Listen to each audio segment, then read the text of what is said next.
Si es que en algún momento, ok, bien, pues, si es que en algún momento ven que no se está escuchando bien o ven que algo no está funcionando bien, me pasan la voz para poder corregirlo a tiempo y hacerlo todo bien.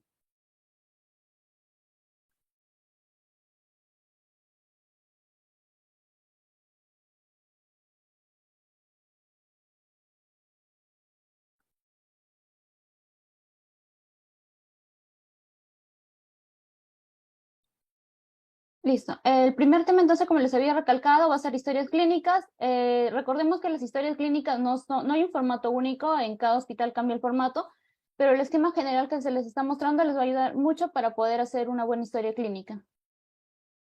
El contenido que se les va a explicar está la parte de la definición de la historia clínica, la estructura de una historia clínica, diferenciando tanto una historia clínica de un paciente ambulatorio como de un paciente internado, y lo que actualmente se usa es la historia clínica es que está orientada a los problemas, que se va a explicar como último punto.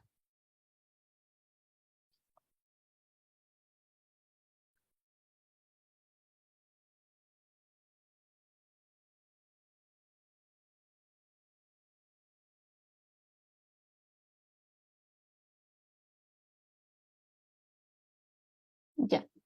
En el caso de una historia clínica, recordemos que en sí viene a ser una narración, pero una narración en la cual ustedes deben hacerlo de forma ordenada. Deben además tener en cuenta que hay ciertos detalles como acontecimientos, sea psíquicos, físicos, biológicos, incluso a veces se habla que también sociales y espirituales que de una u otra forma van a alterar el estado del paciente. Es por ello que el paciente suele acudir a consulta para poder tratar de resolver ese problema que está mostrando. La historia clínica tiene un objetivo. El objetivo de la historia clínica es brindar información que sea una información concisa, una información completa y una información ordenada. Además, hay varios puntos en los cuales considerar cómo poder entender la historia clínica.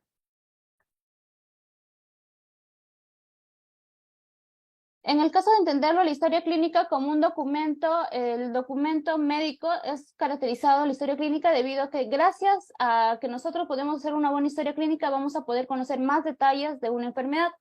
En este caso hay algunos datos que nos van a servir para conocer estos detalles de la enfermedad, como por ejemplo vamos a tener que entender que es un signo, un síntoma que se les va a explicar en clases que van a venir más adelante, pero como un preámbulo les mencionamos que un signo es un dato objetivo, el cual el evaluador es el que lo va a medir, algo que se puede cuantificar, y en el caso del síntoma es algo subjetivo que el paciente trae a consulta. Del ejemplo que se está mostrando, la parte subjetiva vendría a ser el dolor de cabeza y la parte objetiva, la fiebre. Con esos datos y otros datos más sumados, nosotros vamos a poder llegar a un diagnóstico. Y gracias a que llegamos a un diagnóstico, vamos a poder dar un tratamiento al paciente. Pero recordemos que el tratamiento que se le da al paciente no es solo un tratamiento de tipo farmacológico, también puede ser un tratamiento de tipo no farmacológico. El otro punto a tener en cuenta es que la historia clínica también es entendida como un documento científico. ¿Por qué un documento científico? Porque gracias a los datos que vamos recabando, y estos cuando llegan a publicarse, el conocimiento que se va encontrando de las patologías va generando que ciertas patologías puedan entenderse de mejor manera, pero para que se pueda llegar a esto, se tiene que publicar. Si no se publica, no se conoce. También es conocido como un documento legal. ¿Por qué un documento legal? Porque toda la información que nosotros podamos tener en la historia clínica puede ser utilizado como un testimonio. Y no solo como un testimonio, sino también para poder justificar el por qué hemos hecho ciertos tratamientos, el por qué hemos llegado a ciertos diagnósticos. Es por ello que cuando se redacta una historia clínica siempre se debe tener en cuenta si es algo que dice el paciente, tratar de ponerlo entre paréntesis, y si es algo objetivo que se ha encontrado, tratar de caracterizarlo lo más posible para que si es que en algún momento se llega a un juicio, se pueda demostrar que el por qué se llegó a cierto punto. La historia clínica también es conocido como un documento humano debido a que la relación que se pueda entablar entre el paciente y el médico debe ser una relación de confianza en la cual la literatura menciona que para llegar a esta relación de confianza, lo primero que se debe hacer ante el encuentro con un paciente es el saludo. Si nosotros no saludamos al paciente, no nos tratamos de forma de igual a igual, sino que en muchos casos de la antigüedad, como por ejemplo el médico, que se creía que el médico era más que el paciente, ahí no se llega a entablar esa relación de confianza y por lo tanto es un poco difícil poder realizar una buena historia clínica. La historia clínica también es considerada como un documento económico. ¿Por qué económico? Porque todo lo que ustedes realicen en la historia clínica, sea la consulta, sea las medidas terapéuticas, tanto farmacológicas, las terapias que van a realizar, todo tiene un costo, y ese costo es solventado bien por el paciente o bien por una institución. Es por ello que también una historia clínica se debe realizar considerando solo lo necesario y no pidiendo por pedir en el caso de los exámenes auxiliares. Detallado esta parte, vamos a pasar a explicar la estructura de la historia clínica, y la estructura que se les va a mostrar, como les había mencionado, es una estructura general, ya que esta puede variar dependiendo de ciertos hospitales. La primera parte de la historia clínica viene a ser la parte de la anamnesis. En la anamnesis vamos a considerar ciertos datos. El primer dato que vamos a tener en cuenta va a ser los datos personales del paciente, en el cual, por ejemplo, va a estar nombre, apellido, el lugar de nacimiento, cada uno de esos datos que se les va a mostrar un poquito más adelante y se les va a precisar el por qué se suele tomar en cuenta esos datos. El otro punto es el motivo de consulta. El motivo de consulta es la preocupación que lleva al paciente a asistir a un consultorio o asistir a emergencia. La otra parte vendría a ser la enfermedad actual. En el caso de la enfermedad actual ya viene a ser la ampliación de este motivo de consulta, en el cual tenemos que tener en cuenta qué tiempo de enfermedad tiene la patología, cómo empezó, qué caracterizó a esa aparición de la preocupación del paciente, que sea un signo, síntoma, cada uno de esos datos. Y la otra parte de los antecedentes. En el caso de los antecedentes, también detallar siempre. Son antecedentes personales, son antecedentes familiares, y que cada uno de esos también se los voy a explicar un poco más adelante. La segunda estructura de la historia clínica vendría a ser el examen físico. En el caso del examen físico, como ya es la parte objetiva, hay ciertos datos que debemos tener en cuenta y hay ciertos pasos que también se tienen que hacer de manera adecuada. La segunda clase del día de hoy va a ser sobre este tema, y les van a poder explicar un poco más, pero durante esta parte se les va a explicar algo general. En el examen físico, lo primero que hacemos es hacer una revisión general. En esta revisión general vamos a evaluar el estado general del paciente, cómo está su estado de hidratación, su estado de nutrición, los signos vitales del paciente, que también es importante tomarlo en cuenta para dar una primera impresión del paciente, y el examen ya, que es ese último, que viene a ser un examen detallado debido a que se hace por aparatos y sistemas. La tercera parte viene a ser el resumen semiológico. En el resumen semiológico, lo que van a realizar primero es analizar los datos que ya han tomado apunte, como por ejemplo la parte de la anamnesis y el examen físico. Analizan estos datos, y los datos que sean positivos lo van a tomar en cuenta para que ustedes puedan identificar cuáles son esos problemas. Una vez que identifican esos problemas, ya van a poder hacer los diagnósticos. El diagnóstico que se puede hacer solo con la parte de la anamnesis y el examen físico, sí.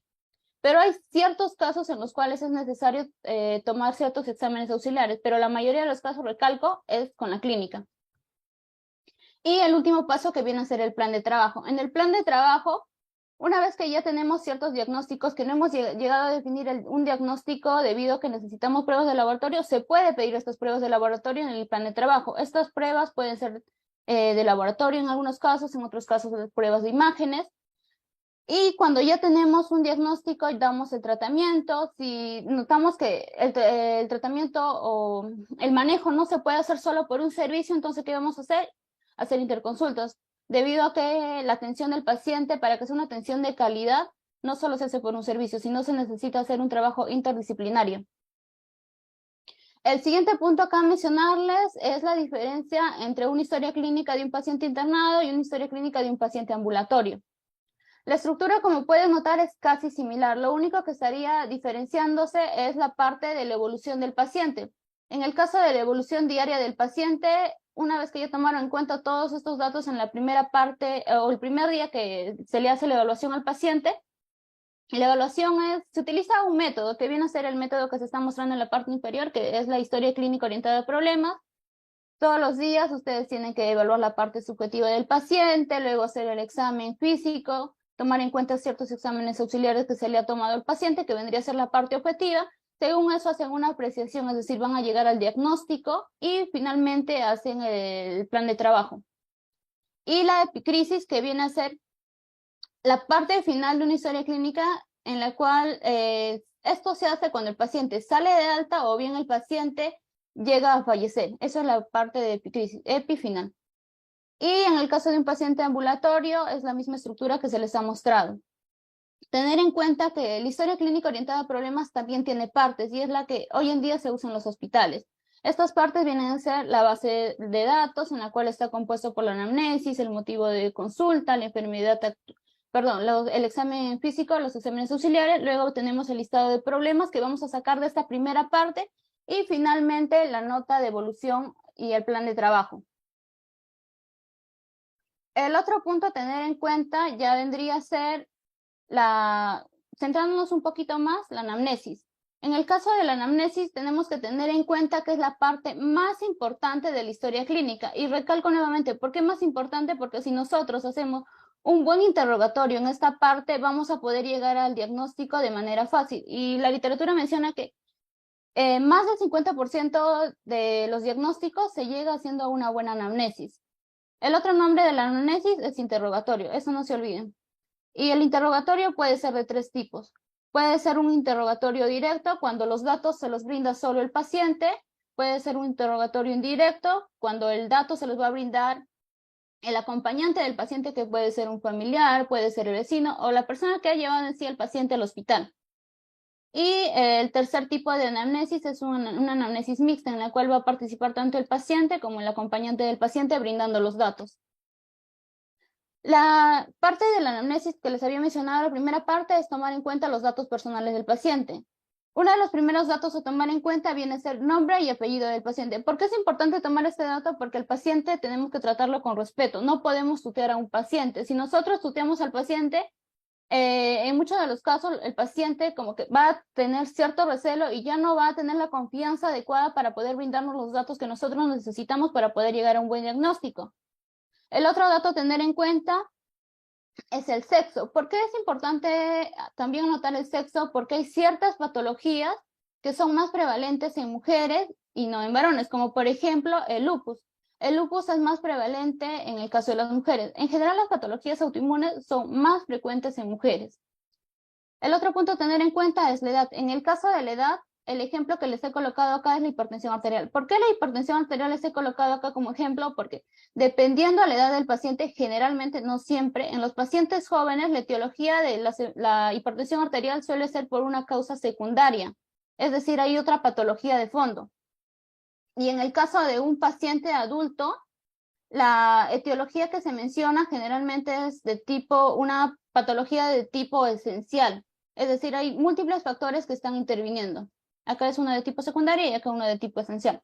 El siguiente dato a tomar en cuenta es el estado civil del paciente. En el caso del estado civil del paciente, más que nada se toma en cuenta este dato y también se aprovecha este punto para hacer consultas sobre el número de parejas que ha tenido. Y así poder, tal vez, sacar la información de si el paciente tiene el factor de riesgo de tener una infección de transmisión sexual. Y el otro punto, que estaría unido a la nacionalidad, el lugar de nacimiento y el lugar de residencia, nos va a servir para poder nosotros sacar la información de que si el paciente proviene de una zona endémica de ciertas patologías o no. Como por ejemplo tenemos el dengue. La información que se le está mostrando en la parte inferior ha sido publicada el año pasado por el CDC, aproximadamente a mitad de año, y se nos mencionó que en la semana epidemiológica 14, las zonas endémicas de dengue eran generalmente las zonas de la selva. Entonces, si nuestro paciente reside en la selva, asiste a consulta con ictericia, con fiebre, malestar general, podríamos sospechar en esta patología. El otro dato a tener en cuenta viene a ser el grado de instrucción del paciente. ¿Por qué es importante este dato? Porque nosotros, según el grado de instrucción del paciente, tenemos que tratar de explicarle de otra forma. No es lo mismo explicar la información a un paciente universitario que a un paciente que no concluyó la primaria. La receta que vamos a hacer en cada uno de esos pacientes también es distinto. En un paciente universitario lo podemos hacer todo de forma escrita, pero en un paciente que no sabe leer, tenemos que tratar de estructurar la información que nosotros queremos brindarle con dibujos, y esos dibujos tienen que ser dibujos que el paciente conozca. No le vamos a poner dibujos que no conozca el paciente para poder explicarle lo que nosotros queremos que él entienda y de esa forma pueda seguir el tratamiento. El otro punto a tener en cuenta es la ocupación. ¿Por qué es importante la ocupación? Porque hay ciertas patologías ocupacionales, como por ejemplo los soldadores que están expuestos a restos de plomo. los rastros de plomos pueden generar saturnismo y así otras patologías. Por ejemplo, los profesionales de ciencias de la salud que están expuestos a los punzocortantes y pueden contraer ante un accidente con un punzocortante, una hepatitis, VIH, etc. El otro punto a tener en cuenta es la religión, ya que hay ciertas religiones que prohíben la transfusión sanguínea. Es por ello que es muy importante resaltar o preguntar este dato al paciente. El siguiente punto vendría a ser la raza. En sí, sobre raza, hay ciertas literaturas que mencionan que no se debería decir raza, sino etnia, pero ¿por qué es importante tomarlo en cuenta? Porque hay patologías que también son más prevalentes en cierto grupo de personas y no en otro grupo. Como por ejemplo, las personas de tez oscura tienen mayor frecuencia, mayor prevalencia de hipertensión arterial a comparación de personas con tez clara. Y el último punto que tendríamos que tener en cuenta en este caso vendría a ser la persona responsable. ¿Por qué la persona responsable? Porque hay ciertos procedimientos que se tienen que realizar con previo consentimiento y si el paciente está inconsciente, tenemos que tener la firma de una persona responsable para nosotros proceder a realizar esos procedimientos o a brindar ciertos tratamientos. La siguiente parte de la historia clínica viene a ser el motivo de consulta. Y el motivo de consulta, como les había mencionado, es esa inquietud que va a llevar al paciente a poder consultar sobre esa duda que tiene. En este caso, esa problemática que el paciente puede estar teniendo puede ser una tos, puede ser una fiebre o puede ser un dolor abdominal. Cualquiera de esos datos, sea síntoma o sea a veces en muchos casos problemas psicológicos que llevan al paciente a consulta. Y la siguiente parte, que es la enfermedad actual, en la cual lo que nosotros vamos a hacer va a ser ampliar la inquietud que llevó al paciente a consulta médica. Y en este caso, al ampliar, vamos a tener que detallar sobre los signos, los síntomas, qué diagnósticos anteriores ha tenido el paciente, ¿por qué detallar un poco de esto? Porque nos va a servir como antecedente y poder llegar a un mejor diagnóstico. Y también si es que el paciente se ha estado automedicando o ha recibido tratamiento anterior. En la enfermedad actual empezamos tomando en cuenta el tiempo de enfermedad. En el caso del tiempo de enfermedad es importante resaltar cuánto duró la enfermedad. ¿Duró horas, duró días, duró semanas, duró años, meses o años? Y la literatura, hay ciertas literaturas que los clasifican según la duración. Puede tener una duración aguda cuando es menos de 2 semanas, una duración subaguda cuando es de 2 a 4 semanas y crónica cuando es más de 4 semanas. El siguiente punto de la enfermedad actual viene a ser la forma de inicio. En el caso de la forma de inicio, viene a ser el tiempo por el cual la enfermedad ha empezado a mostrar síntomas o mostrar signos. En el caso de ser súbito, que es también conocido como brusco, y el ejemplo que se les muestra a continuación viene a ser el infarto agudo de miocardio, en el cual el tiempo de enfermedad generalmente va a minutos o incluso horas, y el otro tipo que viene a ser el insidioso, también conocido como gradual. Y en este caso el ejemplo que se les está mostrando es la obesidad. ¿Por qué se les colocó ahí la obesidad? Para que se les quede el concepto de que hay ciertas patologías que no aparecen de un momento para otro, sino que necesitan incluso meses o años para poder desarrollarse, pero se van formando de poco a poco. El siguiente punto es el relato cronológico. En el caso del relato cronológico, tener en cuenta que este relato que tenemos que realizar tiene que ser un relato preciso y mantener cierto orden al nosotros detallar esto de acá. Y como la historia clínica es un documento médico-legal, tener en cuenta que todo lo que coloquemos tiene que referirse si el paciente lo dijo o nosotros lo estamos colocando porque nosotros ya lo hemos observado de forma objetiva. En el caso de la anamnesis, hacer la parte subjetiva, lo que debemos colocar es paciente refiere. Esta es la palabra clave a tomar en cuenta. Si el paciente no lo refirió o el familiar de paciente refiere. En el relato cronológico hay ciertos puntos que tenemos que tener en cuenta en relación a los síntomas. Uno viene a ser la localización. Este síntoma, ¿en qué parte del cuerpo ha empezado? ¿Qué características tiene? Si se ha incrementado en intensidad o ha disminuido. En el caso de la temporalidad, ¿cuánto tiempo tiene? ¿Tiene horas, días, semanas, meses? ¿Cómo empezó? ¿Cuánto está durando? La frecuencia que esta tiene, los factores que han generado que ciertos signos o síntomas se empeore o se mejore y si está bien acompañado de otras manifestaciones. Y el ejemplo que se les coloca viene a ser la cefalea tensional y la migraña. En el caso de la cefalea tensional, como pueden observar, se caracteriza por ser una cefalea de tipo bilateral, que suele presentarse en forma de vincha, y en el caso de la migraña, una cefalea de tipo unilateral o hemicraniana. Y la intensidad de ambas es diferente. En el caso de la cefalea tensional suele tener una intensidad de 2 a 3 sobre 10, y en el caso de la migraña puede llegar a 9, o incluso hay pacientes que dicen que su migraña le llega a una intensidad de 10 sobre 10. Y así como estos datos que les está mencionando, hay otras patologías que tenemos que caracterizarlas en relación a los síntomas.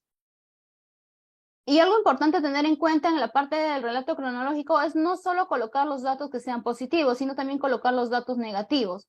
¿Por qué colocar los datos negativos? Porque si nosotros preguntamos al paciente, le decimos, señor, ¿ha tenido fiebre? Y nos dice, no, no he tenido fiebre, y no lo colocamos, estaríamos obviando ese dato importante para poder llegar a un diagnóstico y poder pensar si es que es una infección, no es una infección, hay una inflamación, no hay inflamación. Esos datos que son negativos también nos sirven para nosotros poder llegar a un diagnóstico más preciso. La siguiente parte a mencionar vendría a ser sobre la enfermedad actual también, pero en este caso ya basándonos en la parte de las funciones biológicas. En relación a las funciones biológicas vamos a preguntar sobre el apetito, la sed, la orina, las deposiciones, el sueño y la variación ponderal. Pero tener en cuenta que nosotros al consultar sobre estos datos tenemos que evaluar si es que esos datos se siguen conservando, si han incrementado o han disminuido. Y para nosotros saber si es que se siguen conservando, tenemos que preguntar no solo el dato del apetito durante ese momento, sino preguntarle, señor, hace una semana, hace un mes, ¿usted seguía consumiendo la misma cantidad de alimentos? De esa forma. En el caso de la sed, similar. En la sed, algo adicional a nosotros a consultar es cuántos litros de agua está tomando. No solo preguntar si toma agua, sino preguntar en qué cantidad, en qué frecuencia. La orina, similar. ¿Qué volumen de orina está eliminando? Si la orina tiene alguna característica específica, si durante la noche se despierta para orinar, es decir, hay nicturia, y cada uno de esos datos nos van a orientar a cierto tipo de patologías. En el caso de las deposiciones, preguntar con qué frecuencia hace sus deposiciones, si esas deposiciones tienen ciertas características, son líquidas, son sólidas, como había mencionado, cuántas veces al día hace sus deposiciones o cada cuántos días hace sus deposiciones. Y si es que tiene algo más agregado, es decir, hay moco, hay sangre, que también nos va a orientar a ciertas patologías. En el caso del sueño, no solo preguntarle, señor, ¿está durmiendo bien, está durmiendo mal? No, sino preguntarle también cuántas horas está durmiendo. Su sueño es continuo, su sueño se interrumpe. ¿Por qué consultarle sobre esos datos? Porque, por ejemplo, si el paciente nos menciona que durante las noches se despierta a cada momento debido a que tiene que ir al baño, entonces el problema ahí de orinar durante la noche, es decir, la nicturia, está causando esa interrupción del sueño. Y nosotros donde debemos ahondar más después en el examen físico tiene que ser en el aparato geniturinario para poder indagar cuál es el problema ahí. El otro dato a consultar sobre la variación ponderal, es decir, sobre el peso, cuántos kilos ha perdido o ha incrementado y en cuánto tiempo. Porque si el paciente nos menciona, he perdido 3 kilos en un año, no nos va a llamar mucho la atención, pero si nos dice, he perdido 3, 6 kilos en una semana, como que ese dato nos llama un poquito más la atención porque nos podría hacer sospechar en un síndrome consuntivo, es decir, que podría estar asociado a una neoplasia, y es un dato a tomarlo en cuenta. Es por eso que no solo es preguntar los puntos que están ahí, sino preguntar sobre las características de estos puntos para nosotros poder tener un mejor diagnóstico. Una vez terminado la parte de la enfermedad actual, pasamos a la parte de antecedentes. En el caso de los antecedentes vienen a ser los hechos pasados del paciente. Y entre estos hechos pasados del paciente, como les había referido, vamos a consultar los antecedentes tanto personales como los antecedentes familiares. En los antecedentes personales, para hacerlo más organizado, lo dividimos. Antecedentes fisiológicos y antecedentes patológicos. En los fisiológicos preguntamos sobre los datos del nacimiento del paciente. El paciente nació por parto natural, nació por cesárea, se presentó alguna dificultad durante el parto, cuánto pesó al momento del nacimiento. ¿Por qué preguntar cada uno de esos datos? Porque, por ejemplo, si nos dicen que nació con macrosomía, con 5 kilos, el paciente tiene alto riesgo de que a futuro pueda hacer obesidad y también hacer diabetes. Es por eso que cada uno de esos datos son muy importantes, muy relevantes. Y en el caso del crecimiento y desarrollo, también consultarle, porque si el paciente ha tenido ciertas dificultades en su desarrollo psicomotor, también nos va a orientar a cierto tipo de patologías. En el caso de las mujeres hay ciertos datos adicionales a consultar, como por ejemplo la menarquia, es decir, la primera menstruación, a qué edad menstruó, el régimen catamenial, es decir, del ciclo menstrual de los 28 días, cuántos días tiene sangrado, la fecha de la última regla, para nosotros poder indagar si estamos sospechando en un embarazo, cuánto tiempo de embarazo tiene la mujer, el inicio de las relaciones sexuales, ya que también este dato nos podría servir para poder, no solo el inicio de las relaciones sexuales, sino el número de parejas para poder indagar si es que hay riesgo o no de ciertas infecciones. El embarazo, las características del embarazo, el parto, como ya mencioné, qué tipo de parto ha tenido, y la lactancia. Y en la parte de los datos ya patológicos, subdividirlo. Si estamos con un paciente infantil, un paciente pediátrico, perdón, ya tomar en cuenta los datos, sea tanto médicos, quirúrgicos, los datos psiquiátricos que ha podido tener, pero si es un paciente adulto, lo vamos a subdividir para hacerlo un poquito más ordenado. Es decir, primero vamos a tomar en cuenta los datos infantiles, las enfermedades infantiles que tuvo, como por ejemplo pudo haber tenido varicela, poliomielitis, rubiola, sarampión, y ya luego centrarnos en la parte de la información de antecedentes cuando ya es adulto. En el caso de los antecedentes de adulto, vamos a subdividirlo en 4 grupos. Los antecedentes médicos, en el cual nosotros tenemos que preguntar sobre diagnósticos anteriores que ha tenido, si es que ha consultado o ha asistido a un centro de salud anteriormente y por qué asistió. ¿Qué diagnósticos le han dado anteriormente? Si ante esos diagnósticos ya ha recibido algún tratamiento. Aparte de eso, consultarle si es alérgico. ¿Por qué es importante consultar si es alérgico? Porque si nos menciona, por ejemplo, soy alérgico a tal medicamento, entonces no le vamos a brindar ese mismo medicamento cuando ya se le esté haciendo un tratamiento a un posterior diagnóstico. También consultarle sobre las inmunizaciones. En la actualidad, un dato que se suele realizar es cuántas dosis de la vacuna COVID ya ha recibido. Y así de las otras vacunaciones también consultarle, que es muy importante. En el caso de los antecedentes quirúrgicos, consultarle hace cuánto tiempo se operó, por qué se operó y qué tipo de operación ha recibido. Y en la parte de los antecedentes obstétricos ginecológicos, vamos a consultarle sobre la menarquia, en el caso de que ya esté por los 50, 60 años, preguntarle también sobre la menopausia, durante su vida sexual activa, utilizó algún método anticonceptivo, en el caso de la función sexual también consultarle. Y un dato adicional acá a mencionarles es que se suele preguntar sobre el gesta-para, es decir, el número de gestaciones que ha tenido se coloca acá y luego en el para, primero vamos a empezar colocando el número de gestaciones, pero gestaciones a término, luego gestaciones pretérmino, el número de abortos y último, el dato que vamos a colocar, el número de hijos vivos. Y en el caso de los antecedentes psiquiátricos, lo que vamos a consultar es qué diagnósticos ha tenido en el caso de los problemas psiquiátricos, cómo han evolucionado estos problemas, ha sido necesario hospitalizar al paciente y si es que ha recibido algún tratamiento, sea farmacológico o no farmacológico.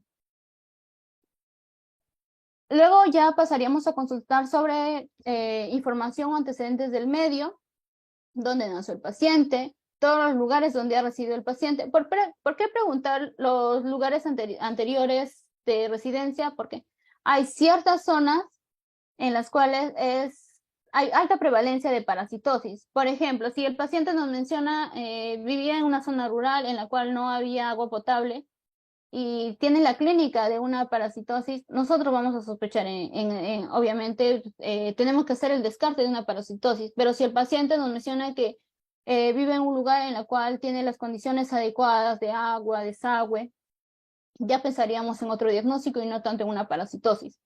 También consultar sobre características de la vivienda. En el caso de características de la vivienda, ¿qué material tiene la vivienda? ¿Cuántas habitaciones tiene la vivienda? La vivienda cuenta con todos los servicios, es decir, agua, luz, desagüe. En el caso de cuántos habitantes hay en la vivienda, porque si tiene solo 3 habitaciones y viven como 12, 15 personas, hay hacinamiento en esa vivienda. También consultarle sobre el núcleo familiar. ¿Por qué es importante consultar sobre este datito? Porque es el dato que nos va a servir para nosotros indagar si es que el paciente tiene apoyo familiar o no tiene apoyo familiar. Y el siguiente dato que vendría a ser sobre los hábitos. En el caso de los hábitos empezamos consultando sobre la alimentación. ¿Qué tipo de alimentos consume el paciente? ¿Con qué calidad tienen estos pacientes? ¿Con qué frecuencia consumen los alimentos? Lo otro vendría a ser sobre la actividad física. En el caso de la actividad física, ¿qué tipo de actividad física realiza? ¿Realiza actividad física aeróbica, anaeróbica? ¿Con qué frecuencia lo realiza? ¿Con qué intensidad lo realiza? También es importante consultar sobre los hábitos nocivos, como por ejemplo ingesta de alcohol, tabaco, drogas, y consultarle con qué frecuencia, desde cuándo está ingiriendo estos tóxicos. La siguiente parte, continuando con antecedentes, pero ya centrándonos en antecedentes familiares. En el caso de estos antecedentes familiares, es importante consultar sobre la edad y también sobre las patologías que tengan sus familiares inmediatos. ¿Y quiénes son los familiares inmediatos? Padres, abuelos, hermanos, hijos y nietos. Consultar sobre esos datos, porque si nos dice mi mamá, mi abuela tuvieron diabetes, entonces hay alta probabilidad de que el paciente también vaya a padecer de diabetes. Luego pasamos a la segunda parte de la historia clínica, que viene a ser el examen físico, y vamos a centrarnos en 3 puntos. La revisión general, los signos vitales, el examen por aparatos y sistemas. En el caso de la revisión general, tener en cuenta que vamos a primero a evaluar el estado general del paciente. ¿Qué impresión nos da el paciente al observarlo? Su estado de nutrición, su estado de hidratación. El ejemplo que se les ha colocado ahí es el síndrome de Cushing. Nosotros vamos a poder notar las características de un paciente con síndrome de Cushing de forma fácil. Por ejemplo, si el paciente está entrando al consultorio, nosotros observamos una cara de luna llena, como se puede ver en la imagen, la cara de luna llena, notamos la jiba de búfalo y notamos que el paciente a nivel central tiene una obesidad, pero notamos que sus extremidades son delgaditas. Este fenotipo ya nos hace sospechar en esta patología que viene a ser el síndrome de Cushing. El otro punto a tener en cuenta en la revisión general es la postura que tiene el paciente. El paciente está en bipedestación, el paciente está en decúbito, el hábito constitucional que tiene el paciente, es decir, es leptosómico, es pícnico, es atlético, y la fascia que va a tener, y en este caso la fascia que tiene es una fascia cushinoide. También tenemos la fascia ictérica, la fascia de lupus, que viene a ser las alas de mariposa que se mostró en la primera diapositiva. En relación a los signos vitales, es importante tomar los signos vitales de forma adecuada. También hay una clase sobre eso, les van a explicar cómo tomar los signos vitales y apréndalo muy bien para que cuando un doctor se los pida, cuando ya estén rotando en el hospital, brinden un dato adecuado. Porque si ustedes no brindan la información adecuada, llegar a un diagnóstico preciso es un poco difícil. Van a medir ustedes acá la presión arterial, y siempre es importante resaltar en qué unidad lo van a medir. La presión arterial en milímetros de mercurio, la frecuencia respiratoria por minuto, la frecuencia cardíaca también por minuto, la temperatura en grados, la saturación de oxígeno y el FiO2 mencionarlo. Y adicional a esto, lo que también se suele medir en algunos consultorios, no en todos los servicios, ¿se debería hacer en todos los servicios? Sí, pero en nuestro sistema de salud a veces tiene ciertas fallas y no los miden en todos los servicios. El peso y la talla, y según esto sacar el índice de masa corporal para saber si el paciente tiene sobrepeso, obesidad. Y ya detallando la última parte del examen físico, que vendría a ser el examen por aparatos y sistemas, es importante hacer este examen por aparatos y sistemas porque si nosotros no lo hacemos de manera ordenada, se nos puede pasar un dato y un diagnóstico se nos puede escapar. Y por lo tanto no podríamos llegar a diagnósticos certeros y el paciente no podría alcanzar una calidad de vida adecuada. ¿Qué aparatos y sistemas vamos a considerar? Hacer un examen adecuado de cabeza, oídos, nariz, garganta, el cuello, las mamas, luego centrarnos en piel, tejido celular subcutáneo, evaluar la parte respiratoria, cardíaca, digestiva, geniturinaria, muscular, la parte neurológica, hematológica y endocrinológica. Y recordemos que para hacer cada uno de estos hay ciertos pasos. Lo general es ver la inspección, palpación, percusión y auscultación, pero cada uno de estos tiene ciertos procedimientos adicionales a tomar en cuenta. Una vez realizado tanto la anamnesis como el examen físico, nosotros ya vamos a poder hacer el resumen semiológico, es decir, analizamos los datos anteriores y luego vamos a poder identificar los problemas que hemos encontrado, sea en la anamnesis o sea en el examen físico. Una vez que ya tenemos los problemas, vamos a poder nosotros plantear diagnósticos. Y los problemas, como los recalqué, los problemas no solo son diagnósticos, sino también pueden ser síntomas, pueden ser signos o pueden ser los exámenes auxiliares que el paciente nos está mostrando.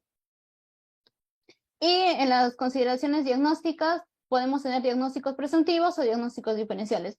El presuntivo es el diagnóstico que ya se acerca al diagnóstico definitivo, pero sabemos que es importante también plantear diagnósticos diferenciales. ¿Por qué? Porque si nosotros solo planteamos un diagnóstico y luego de hacer las evaluaciones respectivas, rechazamos ese diagnóstico, tenemos que tener un diagnóstico adicional para nosotros poder seguir un tratamiento del paciente, porque si nosotros no tenemos ese diagnóstico adicional, vamos a tener que nuevamente hacer la evaluación desde el inicio para volver a plantear y se pierde tiempo. Y recordemos que lo que nosotros queremos es ganar tiempo para hacer un tratamiento rápido y el paciente puede recuperar calidad de vida.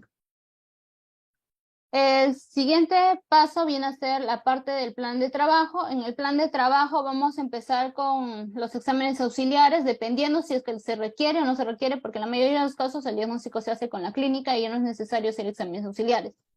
En los exámenes auxiliares vamos a tener en cuenta los exámenes de laboratorio, que como se les muestra en la imagen, puede ser hemograma, puede ser el perfil hepático, perfil lipídico.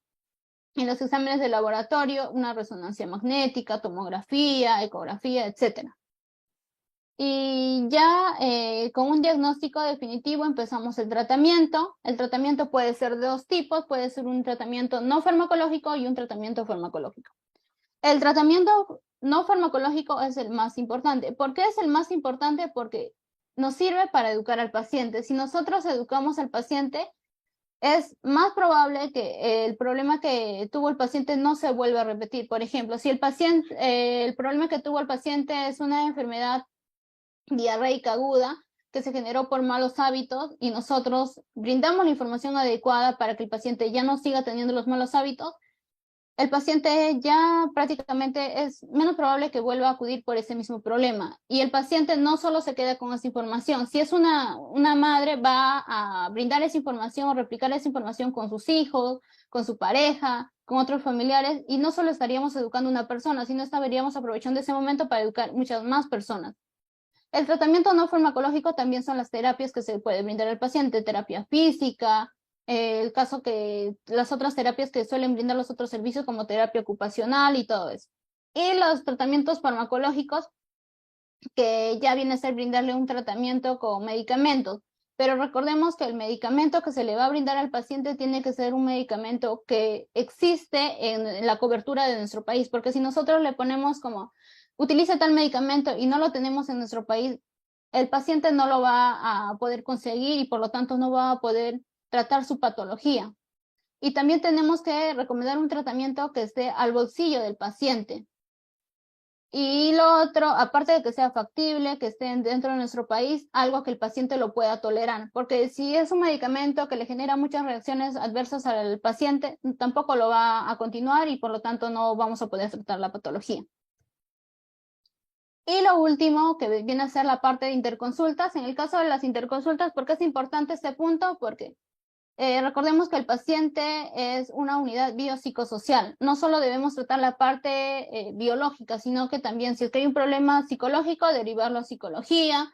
Si es que hay un problema físico generado por alguna lesión, algún trauma, seguir trabajando con las otras especialidades, con la que finalidad de que el paciente tenga calidad de vida. Y las preguntas adicionales para poder hacer un buen un buen relato en el caso del paciente, va a ser, por ejemplo, consultarle cuándo empezó la patología que tiene el paciente, cómo ha empezado esa patología, cuál fue el primer síntoma que presentó el paciente y cómo ha ido evolucionando este síntoma. Y algo a mencionarle acá es si es que este síntoma es la primera vez que se ha presentado o ya se ha presentado varias veces. También consultarle acá si es que hay algo que ha generado que esta manifestación se incremente, disminuya, y ya sobre las consultas anteriores que ha tenido. Recalco que, porque es importante preguntar sobre estas consultas anteriores, porque el paciente recibe tratamientos anteriores y muchas veces no presta atención por cuánto tiempo debe seguir tomando su medicamento. Y hay varios casos en los cuales se ha observado que a los pacientes se les recomendó tratamiento antibióticos por cierto tiempo, pero el paciente, como no escuchó por cuánto tiempo era, lo tomó por varios meses y obviamente genera resistencia. Es por eso que es importante consultarle sobre cada uno de esos datos. Y para finalizar, vamos a explicar un poco sobre la historia clínica orientada al problema.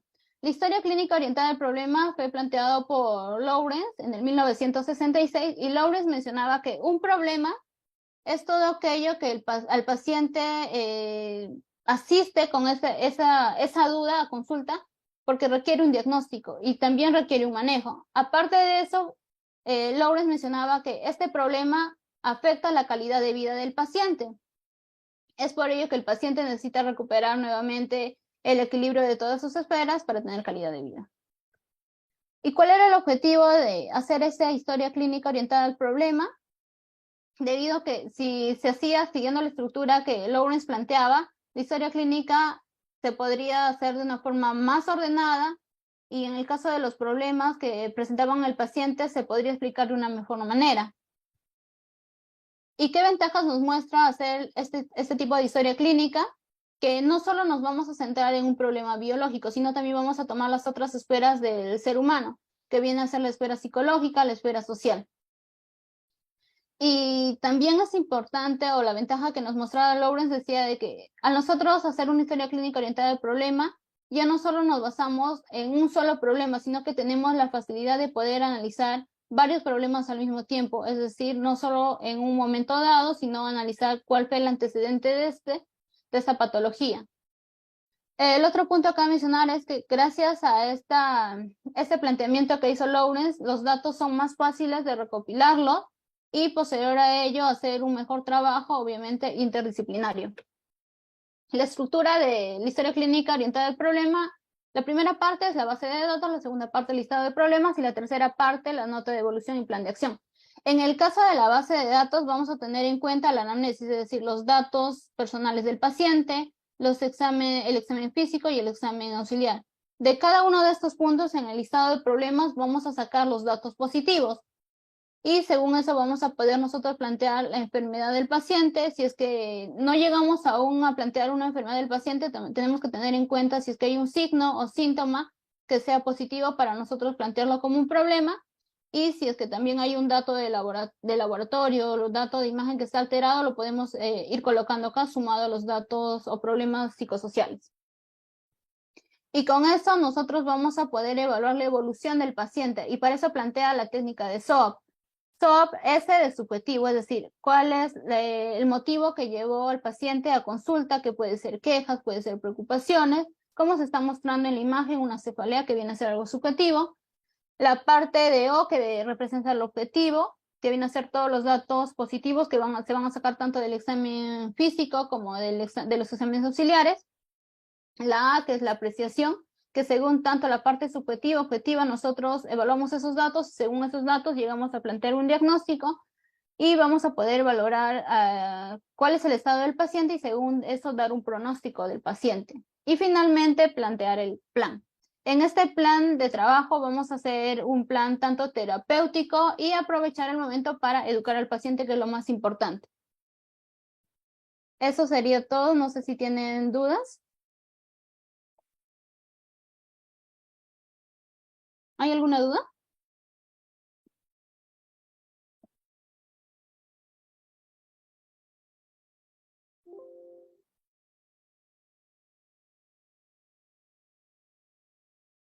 Daniela, hay una pregunta en el chat. Ya, sí, ya lo leí. ¿En qué caso se aplica la historia clínica orientada al problema? En la actualidad, la historia clínica orientada al problema se aplica ya prácticamente todas las historias clínicas. Cuando ustedes roten, sea en emergencia o sea en consultorio, van a poder notar que el doctor que está atendiendo sigue esa estructura. Lo que hace primero es tomar la parte de los datos subjetivos del paciente. Una vez que toma en cuenta esos datos subjetivos, hace la parte del examen físico o si el paciente lleva consigo el resultado de exámenes auxiliares también los toma en cuenta, según eso plantea el diagnóstico y da el tratamiento. El SOAP se sigue hoy en día en todas las historias clínicas. La siguiente pregunta, ¿cuál es la diferencia entre lugar de procedencia y lugar de residencia o es lo mismo?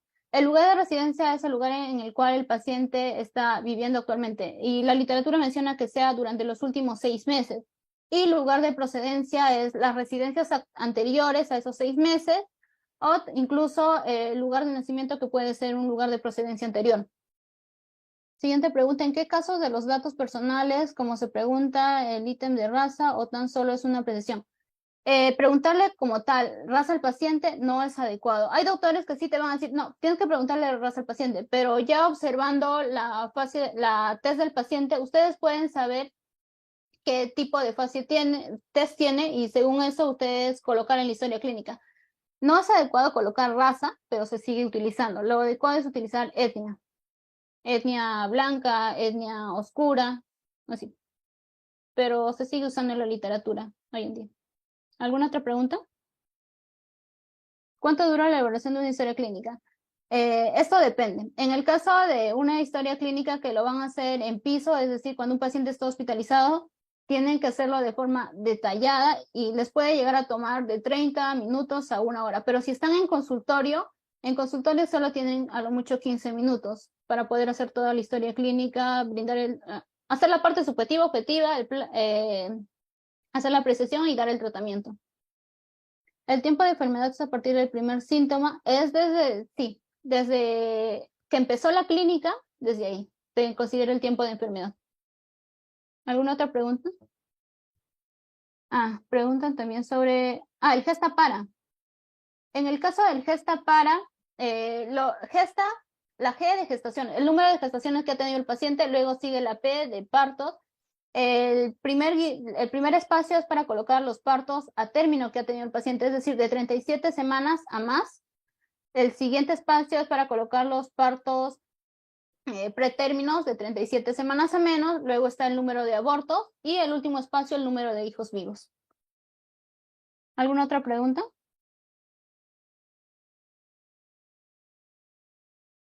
Lectoscopía no es parte de la historia. Hay literaturas antiguas que la consideran como parte de la historia clínica, pero literaturas actuales ya no le están considerando, ya que esa parte de lectoscopía lo toman en cuenta dentro del examen físico, la primera parte, que es la del examen general.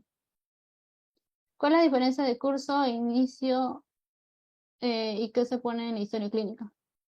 En el caso del curso de enfermedad, también se suele considerar, por ejemplo, un curso estacionario cuando la patología se mantiene tal cual ha empezado, un curso progresivo en la cual el paciente empieza con cierta intensidad de cierto síntoma y estaba progresando, un curso intermitente en la cual, que es característico, por ejemplo, de la fiebre en los pacientes tuberculosos. Tienen fiebre, luego desaparece, tienen fiebre, luego desaparece, eso es intermitente. ¿Alguna otra pregunta? Ya. En cuanto al hábito constitucional a qué se refiere, el hábito constitucional se refiere al fenotipo que tiene el paciente. El paciente es leptosómico, es delgado, es atlético, es decir, es musculoso, o es pícnico, es decir, obeso. ¿En qué consiste la epicrisis y en qué caso se realiza el llenado? La epicrisis viene a ser el detalle, la información final que se da en el caso de la historia clínica. Ahí van a colocar, es como que un mini resumen de toda la historia clínica que han hecho. Van a colocar el motivo de consulta, los antecedentes, examen físico, examen auxiliar, solo los datos positivos, y finalmente colocar si el paciente fue dado de alta o el paciente falleció. ¿En qué casos se hacen? Solo en esos dos casos, cuando el paciente fallece o cuando el paciente es dado de alta. ¿Alguna otra data? ¿Otra pregunta, perdón?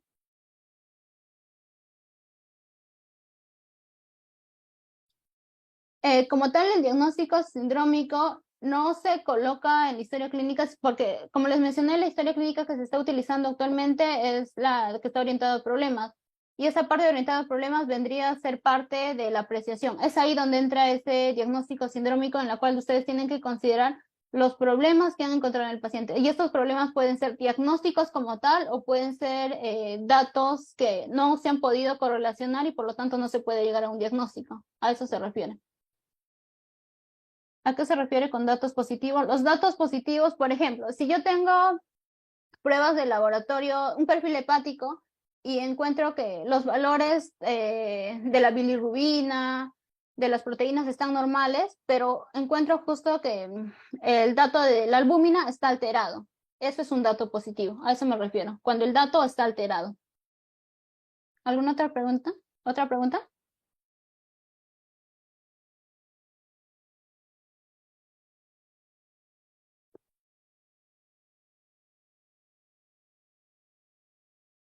un ejemplar, en los hospitales sí hay esquemas a seguir, pero recordemos que no siempre vamos a tener un esquema a seguir para una historia clínica. Si ustedes se van a hacer su serum y justo les toca ir a un pueblito en el cual no tienen el formato, tienen que hacerlo todo a mano. Y por eso es importante ya manejar una estructura dentro de la cabeza, para nosotros poder seguir. Pero ¿cómo se les va a poder quedar esa estructura? Practicando. Mientras más veces hagan una historia clínica, ya no va a ser necesario que estén visualizando un esquema como tal, porque ya van a saber qué paso seguir. ¿Alguna otra pregunta?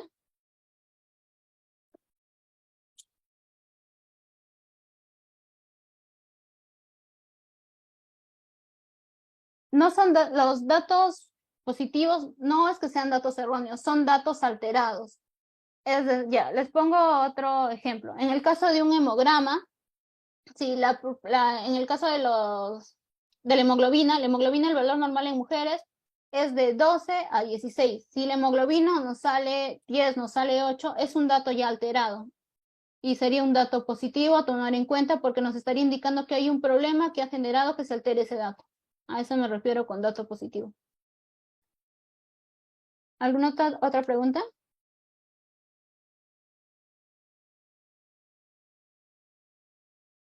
La otra pregunta que me están haciendo es si hay una diferencia entre una historia clínica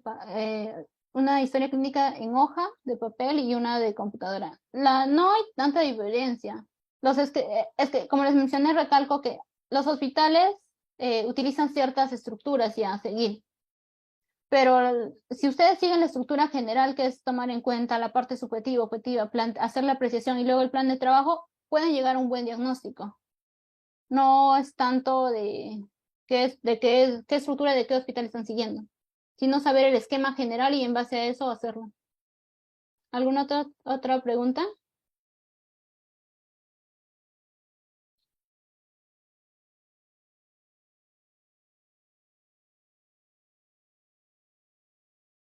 ¿Hay más preguntas, chicos?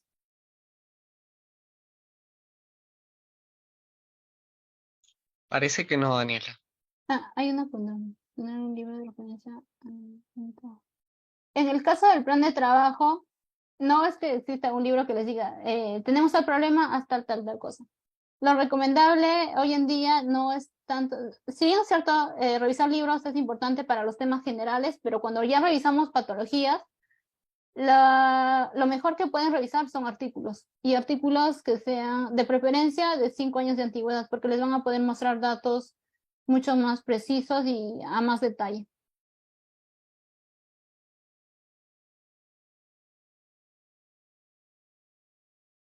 Listo, parece que ya no hay más preguntas, entonces sería todo de mi parte. Igual, si tienen alguna duda, en el grupo que se tiene lo pueden colocar y ya les estaría respondiendo luego. Muchas gracias, chicos, que tengan buenas noches.